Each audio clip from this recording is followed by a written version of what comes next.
2024ರಲ್ಲಿ ಕೇರಳದ ವಯನಾಡ್‌ನಲ್ಲಿ ಸಂಭವಿಸಿದ ಭೀಕರ ಭೂಕುಸಿತ ಸುಮಾರು 250ಕ್ಕೂ ಹೆಚ್ಚು ಜನರನ್ನ ಬಲಿ ತೆಗೆದುಕೊಂಡಿತ್ತು. ಆ ಭಯಾನಕ ಭೂಕುಸಿತವನ್ನ ನೆನೆಸ್ಕೊಂಡ್ರೆ ಈಗಲೂ ಕೂಡ ಮೈ ನಡುಗುತ್ತೆ. ಇದೀಗ ಕೇರಳದಲ್ಲಿ ಮತ್ತೊಂದು ಭೂಕುಸಿತ ಅದೇ ಮಾದರಿ ಸಂಭವಿಸಿದ್ದು ನಿಜಕ್ಕೂ ಕೂಡ ಆತಂಕ ಹುಟ್ಟಿಸ್ತಾ ಇದೆ. ಹೌದು, ಕೇರಳದ ವಯನಾಡು ಜಿಲ್ಲೆಯ ಕಾಲಡಿ ಬಳಿ ಭಯಾನಕ ಭೂಕುಸಿತವೊಂದು ಸಂಭವಿಸಿದೆ. ಮೆಪ್ಪಾಡಿಯ ಕಾಲಡಿಯಲ್ಲಿ ಸಂಭವಿಸಿದ ಈ ಭೂಕುಸಿತ 3ರನ್ನ ಬಲಿ ತಗೊಂಡಿದ್ದು 7 ಮಂದಿ ಗಾಯಗೊಂಡಿದ್ದಾರೆ. ಹಲವರು ನಾಪತ್ತೆಯಾಗಿದ್ದಾರೆ. ನಾಪತ್ತೆಯಾದವರಿಗಾಗಿ ರಕ್ಷಣಾ ಕಾರ್ಯಾಚರಣೆಯೂ ಕೂಡ ನಡೆಯುತ್ತಿದೆ.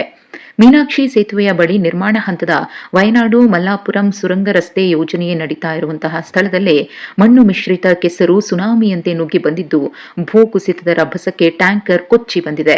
ಇದರಿಂದ ಭೀತಿಗೊಂಡ ಜನ ತಮ್ಮ ಪ್ರಾಣವನ್ನು ಉಳಿಸಿಕೊಳ್ಳುವುದಕ್ಕೆ ದಿಕ್ಕಾಪಾಲಾಗಿ ಓಡಿರುವಂತಹ ದೃಶ್ಯ ಸಾಮಾಜಿಕ ಜಾಲತಾಣದಲ್ಲಿ ವೈರಲ್ ಆಗ್ತಿದೆ.